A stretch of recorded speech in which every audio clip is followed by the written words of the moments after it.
तो मुंबई की सियासत में ना एक जबरदस्त भूकंप आ गया है। हम बात कर रहे हैं बीएमसी की, मतलब देश की सबसे अमीर म्युनिसिपल कॉरपोरेशन, जिस पर दशकों से एक ही पार्टी का कब्जा था। वो किला अब ढह चुका है। सवाल ये है कि आखिर ये हुआ कैसे। तो चलिए आज उन्हीं आंकड़ों और रणनीतियों को समझते हैं जिन्होंने मुंबई का ये नया पावर बैलेंस तैयार किया है। जी हां, सबसे सीधी और सबसे बड़ी खबर यही है। 25 साल सोचिए, लगभग 3 दशकों से बीएमसी पर शिवसेना यूबीटी का जो एक छत्र राज चल रहा था, वो अब खत्म हो गया है।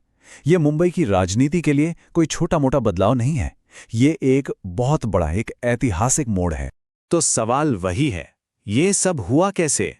आंकड़ों की कहानी क्या कहती है? आइए देखते हैं इस सियासी दंगल का फाइनल स्कोर क्या रहा।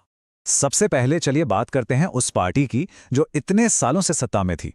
शिवसेना यानी उद्धव ठाकरे गुट को करीब 65 सीटें मिली। अब ये आंकड़ा उनके पिछले प्रदर्शन से देखें तो काफी कम है। अच्छा, अब देखते हैं उनके सबसे बड़े कंपेटिटर शिवसेना शिंदे गुट का परफॉर्मेंस। उन्हें मिली 29 सीटें। अब अकेले देखने में शायद ये आंकड़ा छोटा लगे, लेकिन गठबंधन की राजनीति में ये नंबर बहुत ही अहम साबित हुआ। और ये है इस चुनाव का सबसे बड़ा नंबर। बीजेपी लगभग 89 सीटों के साथ सबसे बड़ी पार्टी बनकर उभरी, और इसी आंकड़े ने सही मायनों में मुंबई का पूरा पॉलिटिकल इक्वेशन ही बदल कर रख दिया।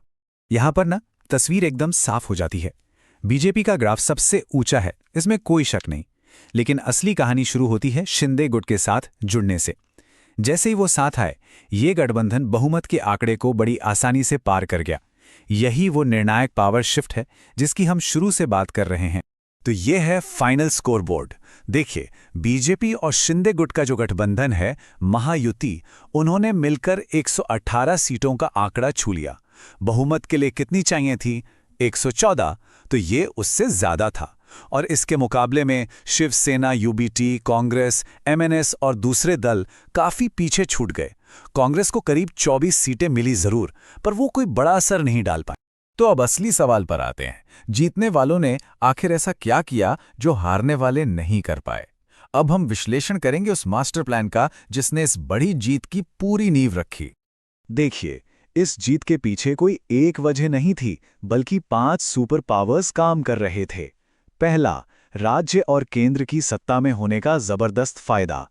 दूसरा, विपक्ष का बंटा होना, जिससे वोटों का बंटवारा हो गया।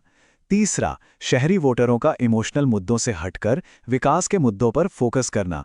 चौथा, बूथ लेवल तक का कमाल का माइक्रो मैनेजमेंट। और पांचवां, युवा और मिडिल क्लास वोटरों का एक खास तरफ झुकना।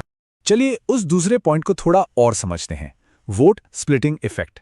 इसको ऐसे समझिए, मान लीजिए एक सीट पर 100 वोट हैं, बीजेपी को मिले 40 और यूबीटी, कांग्रेस, एमएनएस इन सबको मिलाकर मिले 60। लेकिन ये 60 वोट 30, 20 और 10 में बंट गए। तो नतीजा क्या हुआ? बीजेपी सिर्फ 40 वोट लेकर भी जीत गई। बस यही हुआ कई सीटों पर, जहां विपक्ष का बिखरा हुआ वोट ही उनकी हार की सबसे बड़ी वजह बन गया। ठीक है, अब सिक्के का दूसरा पहलू भी देख लेते हैं। आखिर जो पार्टी 25 साल से राज कर रही थी, उससे ऐसी क्या-क्या गलतियां हुई कि उन्हें अपनी सत्ता गंवानी पड़ गई? तो इस हार के भी 5 बड़े विलेन थे। पहला, पार्टी के अंदर की टूट, जिससे वोटर कंफ्यूज हो गया कि असली कौन है। दूसरा, एंटी इनकम्बेंसी, मतलब 25 साल के शासन के बाद जनता में बदलाव की एक स्वाभाविक इच्छा। तीसरा, स्थानीय मुद्दों से एक तरह का डिस्कनेक्ट। चौथा, एक कमजोर गठबंधन की रणनीति। और पांचवा, मुंबई जैसे शहर के लिए एक पुरानी पड़ चुकी पॉलिटिकल स्ट्रैटेजी। और यहीं पर मुंबई के वोटर की बदलती सोच बिल्कुल साफ नजर आती है। वो पुरानी राजनीति जो इमोशनल भाषणों और आंदोलनों पर चलती थी, वो अब पीछे छूट रही है। आज का वोटर सड़क, मेट्रो और असल विकास देखना चाहता है। मतलब अब बात है डिलीवरी बेस्ड पॉलिटिक्स की। तो इन सारी वजहों को देखने के बाद मन में एक सवाल आता है, असली गेम चेंजर क्या था? वो कौन सी एक चीज थी जिसने पूरे चुनाव का रुख ही मोड़ दिया?